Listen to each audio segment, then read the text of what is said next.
What's up, guys? This is Binary for the win here, because Binary is just that awesome, and welcome to my next Let's Play. It's a game by Brand Presto, and it's also on an emulator, unfortunately. As much as I would love to support the creators of this game, you cannot get this in English. However, the nice folks at ROM Hacking Area have kindly provided us with a translated version.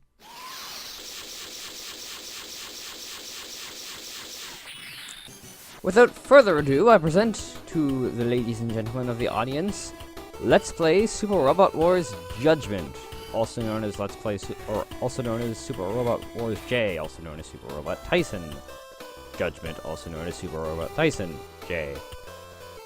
Confusing because, like, the two games they brought to outside of Japan, due to copyright problems, they had to change the name because there was some other series in England or something called Robot Wars, and it would have been all sorts of confusing, so they changed it to Tyson. But I'm going to be calling it Wars because Wars sounds so much better, and it's actually a word.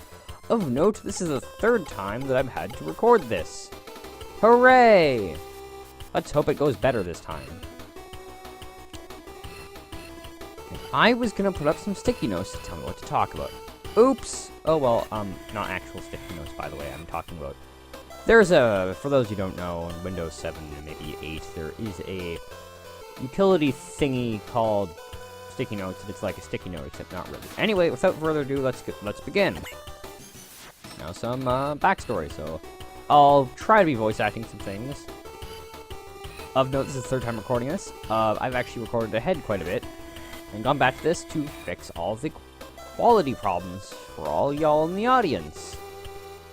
So you're welcome. Mankind has expanded beyond the bounds of Earth, entering an era of space travel and spreading their way of life as far as Mars. This, by the way, is sort of the prelude. It sort of tells all the backstory. For those of you who don't know, this is going to be a crossover game. Almost every Super Robot Wars game is a crossover game, with the exception of the OG series, of which two were the ones that came over to here, legitly. However, humanity is still plagued with problems, struggles, and quandaries they have yet to find an answer to. Of course, being human beings, we're, of course, going to be the stupid people and, like, develop weapons and kill each other, because we're smart. There are the genetically modified humans, known as the Coordinators. Ah, the dudes from Gundam, I see. The ruins of an ancient civilization buried deep within the seabed called Orphan. And finally, mass immigration to a terraformed Mars. Many expected such drastic changes to usher in the dawn of a new age. But with those changes came misunderstanding, dissent, and strife. The Coordinators, gifted with the facilities suited for life in space, constructed research colonies known as plants. That's an acronym. No idea what's an acronym for, but it's an acronym. Nonetheless, those remaining on the surface grew jealous and paranoid of their genetically altered brethren. And the rift between natural, which are normal humans, and coordinator, which are the genetically modified humans, which live in space, eventually erupted into racial violence. Because human beings. In the midst of all this, those calling themselves Reclaimers suddenly entered and established permanent residence within Orphan. Their existence is oft rumored, but rarely documented. Then, in the 69th year of the Cosmic Era, they arrived from Jupiter, suddenly and without warning. A mysterious force of unmanned robotic weapons invaded Mars, eventually defeating the United Earth Federation army in a protracted battle. Yes, they took a protractor and they measured the angles and such, and I have no idea what that word means. But I am fairly certain that it has nothing to do with protractors, so let's move on. The Federation was left with no choice but to abandon the Martian colonists and remove its military presence. The invaders, now termed Jovian lizards, then dispatched numerous devices known as tulips across the Earth sphere, each capable of deploying a seemingly endless supply of unmanned weapons to anywhere in the region. The world was plunged into a constant state of warfare against these mysterious foes. With the conflict escalating daily, numerous terrorist groups and shadow organizations opted to profit from the chaos, furthering their own illicit causes in the process. Meanwhile, the plants pushed for independence in the name of self-defense, but faced opposition from the natural-led Atlantic Federation, whose representatives demand the forceful imposition of sanctions upon the space colonies. Now, in the year 70 of the Cosmic Era, the Jovian lizards, as enigmatic as ever, continue their conflict. Tensions between the plants and the Federation rise. Nurgle Heavy Industries finishes its construction on a new model warship, dubbed the Nadesico. It is here our story begins. And now we have the option of selecting our protagonist. So we have here Toya Shun. He is a regular average school kid guy. Or is he? We'll find out. And we also have Calvina Coulange, who looks suspiciously like the other original character from another game, Lamia Lovelace, but isn't. Calvina is an ex-soldier. Of note, these are two different characters, so Toya will not say the same things as Calvina and vice versa. They're different characters. It doesn't really change the story very much, although it does change some of the relations between a couple characters. It doesn't really affect the story very much. But just saying, they aren't like, you know, carbon copies, like say in like was it Brendan? I know that it was I'm somehow forgetting the rival from Ruby and Sapphire. With the female protagonist, Ruby and Sapphire. May, and I believe it's Brendan. No one knows who that. I never remember his name because I never play as a lady. So yeah. But regardless, I'm a male, so I'm going to be choosing the male protagonist. I will be doing a the New Game Plus playthrough, which will be a little special for reasons.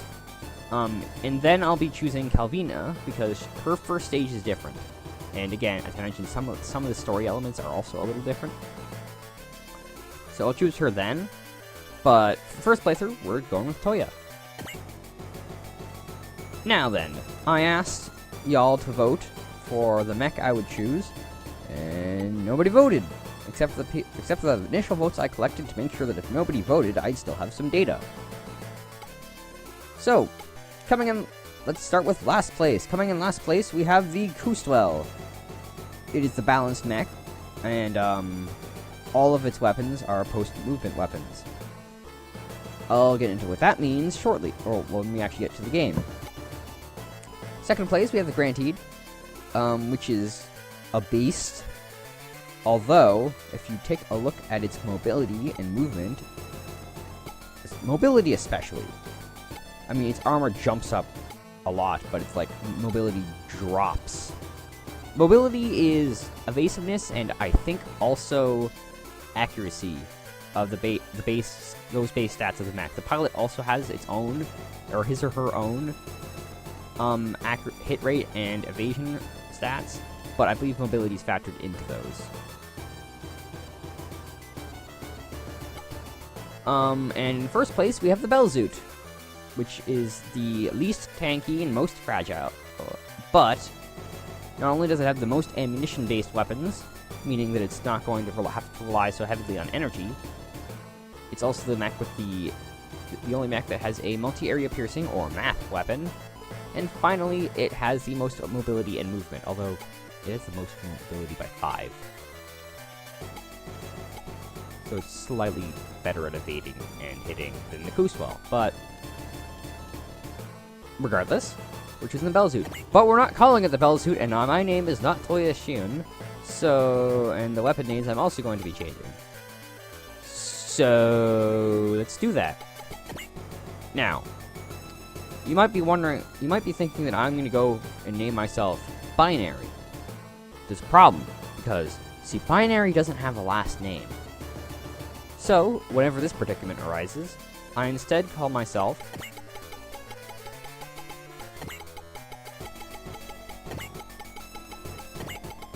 Cypher.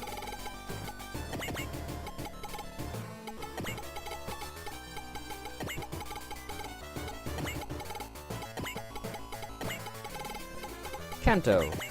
It's not really supposed to be a reference to the first generation of Pokemon games, because I've never played the first generation of Pokemon games, and I really think that they're overhyped, and, you know, just in general, people seem to hold them as pure and, you know, completely 100% perfect. And, you know, admittedly, I think the same thing of the first Pokemon game that I played, which was Ruby and Sapphire. And, oh, hey, look. VVBB18 said something. You won't see it because I'm recording in windowed mode, but he said something. Sorry about that, folks. Anyway, Cypher Kanto. Or Psy. Gotta have a nickname. So yeah, that's my name. We're not calling this the Bellzoop. No. Too lame. Too normal. Instead, we're gonna go with the Longbow. Special thanks to about 50. Hi, Kyle. Could you please stop booping the video? That took longer than it needed to. And we're calling this one the Longbow. It's a bit of a fitting name, but as I said, special thanks to about 50 Ninjas for suggesting this name. I find it very fitting for reasons. I'm going to rename the weapons accordingly. Missile launcher. Although it is indeed a launcher of missiles, I'm not going to call it that. I'm going to call it Arrow.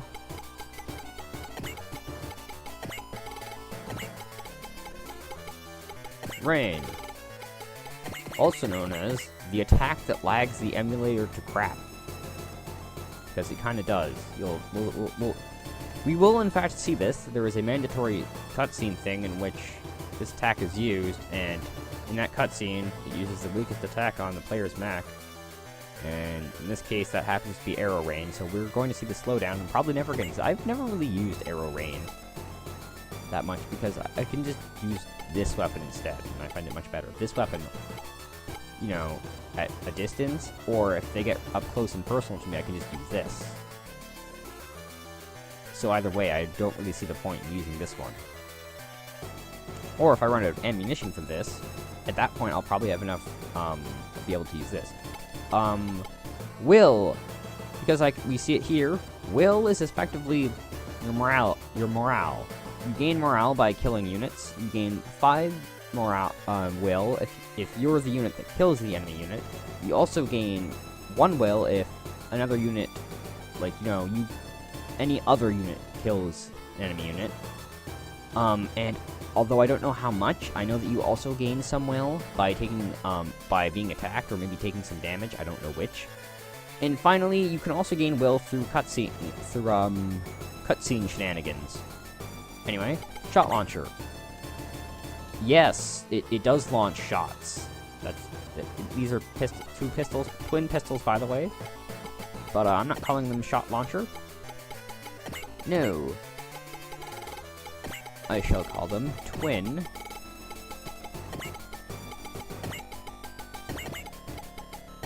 daggers, because there are 2 of them, and when they're stored, they look like daggers.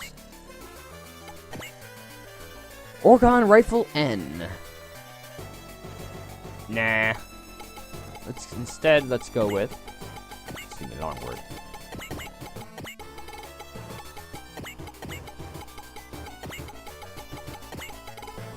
Ballistic.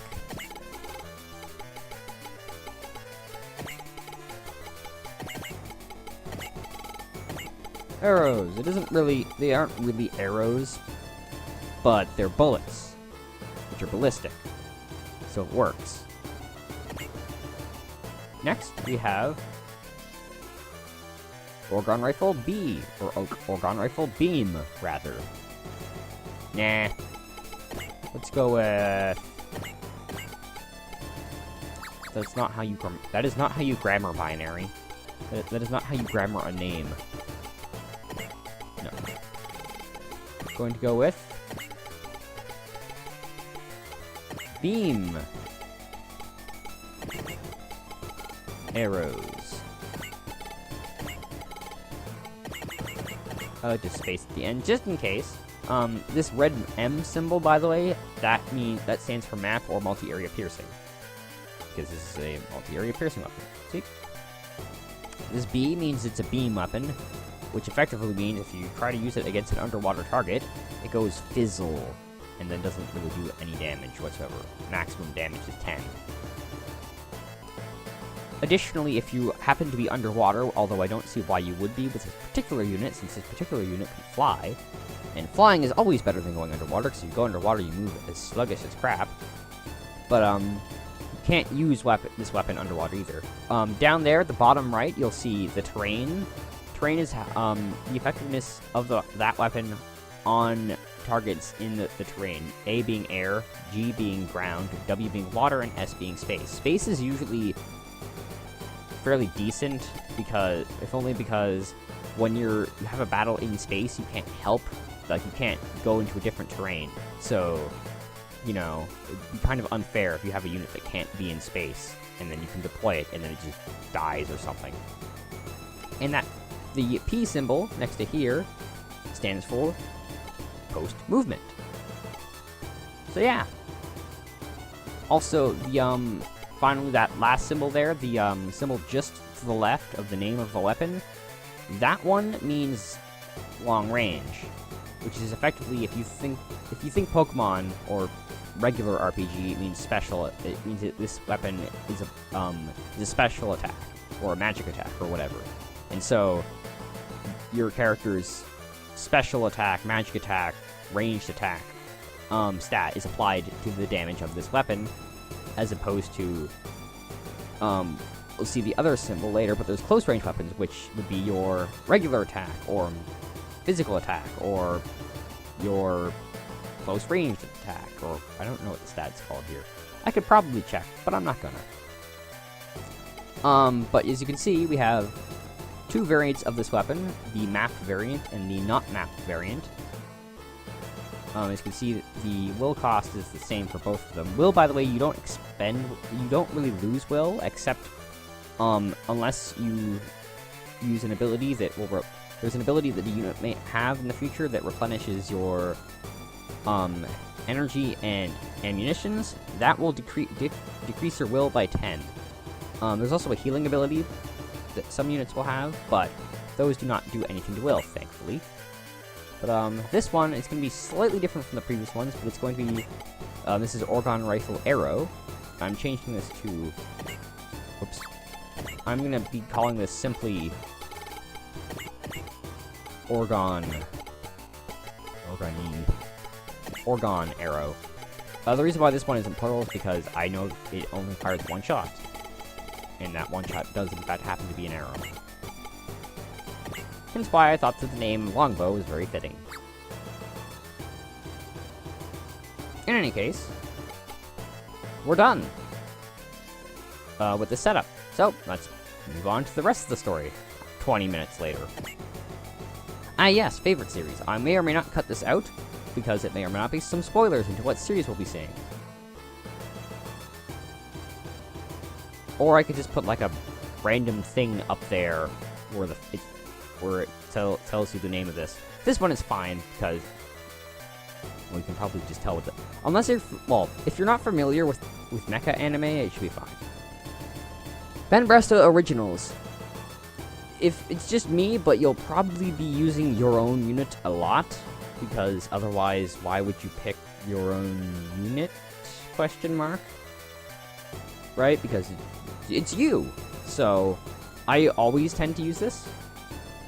What the favorite series does is, as you can see there, it'll give a boost to your max upgrade slots, which are in intermission phases. You can upgrade you can use money that you gain by killing enemies in order to upgrade the weapons or unit performance. So, armor, energy, mobility, and mobility? Yeah, mobility and, did I say armor right? Health, energy, armor, and mobility. Or you can upgrade the weapon damage. Weapon damage increments gradually. I believe all the stats increment gradually Regardless, we'll see if I cut it out later, but, cut this out later, but, the first favorite series I'm going to select is, of course, Banpresto Originals. Interesting fact, the unit here that represents this, is different depending on your own starting unit, so it's going to be your own starting unit. Next, I'm going to be choosing a Magnetizer because the units from this series, or the two particular units that I enjoy using from this series, are kind of OP. Click. And finally, I'm also going to be choosing to, I can't exactly say that many units in this series are some of my greater units, but I have one in particular that is one of my big heavy hitters, and also not only is he a big heavy hitter, but he's also a big dodger. And he can do all this on his own without the assistance from other units. So I'm going to be choosing two favorite Space Knight fan. Oh yeah, sorry. The other things that I sort of got. Derp. I sort of stopped talking about the thing. But in addition to the max upgrade slots, they will also you see money and experience. That's a bonus. That's a multiplier bonus. So when this unit this unit will gain 1.4 times the regular experience than any other units would normally gain. In addition to this unit also gains 1.4 times the money when it kills the enemy unit. You do not gain money in this game just by dealing damage, obviously, because that would be a bit silly. And hello, telephone. My family was away, is going away this weekend, which means my sister is also away, which means school was like, yeah, she was away, and I was like, yeah, I know that, hang up, because it's an automated message. If it was a person, I'd say, yeah, we know. But regardless, I believe I've talked about everything about this. You can only select 3 favorite units, which is good, because it's more than 1, and more than 2. Bad, because it's less than 4. Regardless, New Game Plus in this game, you keep favorite units that you've chosen before, which means if you New Game Plus this game, like, 5 times, you can have all of the units in the entire game being favorite units. But anyway, let's continue. Yes. I've determined his location, milady. I'm going to try and reason with him. Should, by chance, my efforts be in vain, do you believe you can change him? The converted lies beyond the reach of your pleas. I spoke with him, reasoned with him. It is almost certain he will not return. Everything's moving into place. You cannot stop what's already begun at this point. That is why I must ask for your permission. If he refuses to come back, milady, should I... You mean to ask if I want the converted killed in that case, correct? Would you follow orders to kill someone so respected? I'm a knight. I will carry out my duties as expected of me. Many of our brethren have vanished into oblivion, but we must move forward, at the expense of our lives, if necessary, for the cause and well-being of our people. That is our charge, milady. Indeed, I am all too familiar with your code. Within my veins flow the hopes of my parents, who granted me this flesh, and the convictions of the Order itself. Even if we were to reclaim that which we have lost, we would remain divided. What kind of destiny awaits for us, I wonder? Curious question indeed. How long has it been since I started having this dream? I see a girl, eyes shut as if in prayer, kneeling in the midst of near total darkness. If I look closer, her eyelids shake subtly, as if on the verge of tears. She moves her She moves her lips slowly, in a faint, yet clear whisper. Her sad voice utters the same words, time and time again. I implore you, please forgive me. I can no longer stop it. I can no longer stop them. We were the ones who should have been destroyed. We were the ones who should have been forced to leave. This world is rightfully yours. We waited in darkness so long to grow cold-hearted and gripped with sadness, if you can. Gripped with madness. If you can, forgive me. That's when I wake up. I can hardly recall a word she said, other than the fact that you just recounted to us all of the words she said. All I can remember is her shimmering, nearly translucent hair, and the lights glittering all around her. I thought you said she was in total darkness. Buddy. Objection!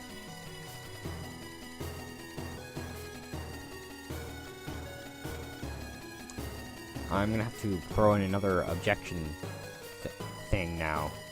Hopefully this time I can get it synced correctly.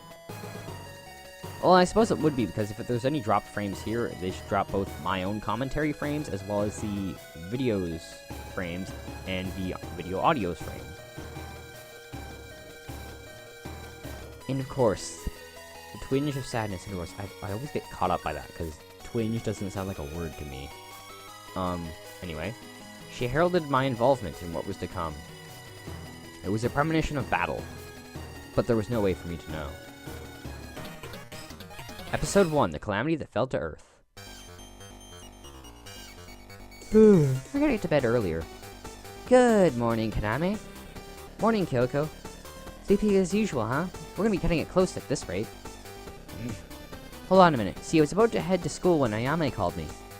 Apparently some Jovian lizards showed up and made a real mess of things. Can you believe that? Ayame? Oh, your sister from the Atlantic Federation?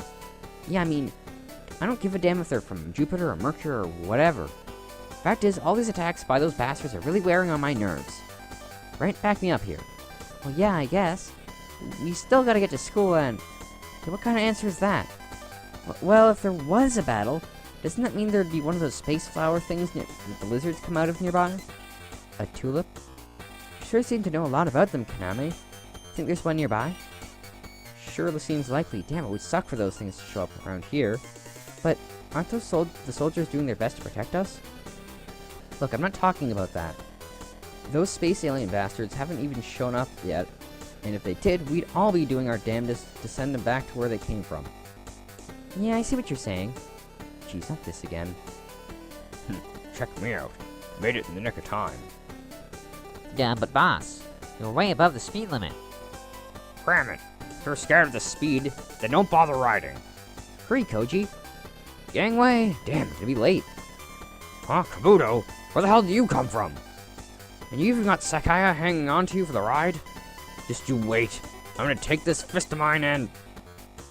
Boss, look out. What?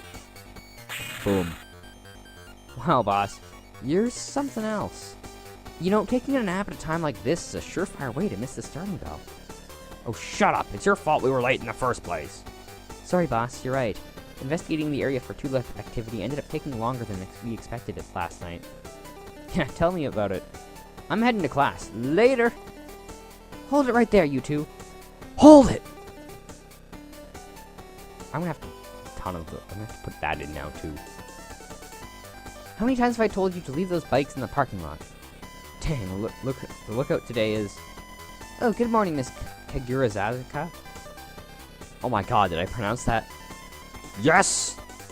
Both times it failed recording session, well, the first time it failed recording session, the second time was sort of a low-quality recording session that I'm doing over because I want to have some, at least viewable quality video for you guys, because I like this game, and I like this series, and I want to do it justice. But, previous times, I would look at that and go, yeah, lady. But, Kagurazaka, I'm probably still gonna do that. Why, good morning to you, too. Is there a reason you're always in the presence of these delinquents, Sakaya? I know the work at the Photon Power Labs must be hard, but you could at least... always the same deal with those whack jobs. It happens every morning. Aren't those guys working at that X-ray energy lab? With those folks from the army or something? They were developing a robot that could move using some kind of weirdo power source, right? Probably thinking of photonic energy. Yeesh. She's also probably thinking of the Photon Power Labs, not the X-ray Power Labs. Also, you can hit the B button. A button obviously advances text. If you hit the B button, it scrolls backwards. Yeah, it's a Photon Power Labs. It's the X-ray energy. Probably thinking of photonic energy. Yeesh. Nothing good will come out of worrying about their kind, Kyoko. For now, let's focus on getting to class. We're late enough as it is. Ah, wait up, Kaname. Good morning, Miss... Kagurazaka. You better hurry, the bell's already rung. Okay. Are you alright, dear? You look a little pale. I'll be fine, I've been like this a lot lately. It's not what I would call fine, Cypher. It isn't. I'm always a little off when I have those weird dreams. Oh dear. I know I've asked you before, but are you sure you don't want to schedule a meeting with your counselor about this? Or maybe the nurse? I'm fine, I'll be over it by second period, so... What in the world? The air raid siren? Koji! I'm on it, Seka. Damn, what the hell is it this time? Koji, at least its translated version, appears to have an obsession with saying the word damn. He's kind of like Shadow the Hedgehog, except that he doesn't say it as much. Kabuto! What's wrong, boss? You see anything? No, just those things. Those? Oh, you're right. There's definitely something flying out there. They don't seem to be Jovian lizards or mecha beasts either. So where the heck did they come from? More importantly, is it me? Or is that one falling right at us? Guys? Damn it, it's gonna fall on the campus. Everyone, hit the deck! What is that? What? Professor, get down, now! Boom. Ah. Damn. Looks like a bunch of people got caught in a school when that thing hit. I'm gonna put a damn. I almost want to put like a counter for that. Just every time Koji Kabuto says damn. Just ding! Because I have no control over that. It's like a bunch of people got hit. Let's go, guys. Koji, look out! Jovian lizards just showed up. The hell? This is awful, Konami. The Jovian lizards really came. You think that shockwave just now? You think something hit us? Wait, what? Why are those jerks attacking our school? Konami, now isn't the time to complain. Let's hurry to the shelter. This is no joke. What the hell is the UEFA up to? Bunch of cowards. Hey, Konami, come on. If we don't hurry, they'll leave us behind.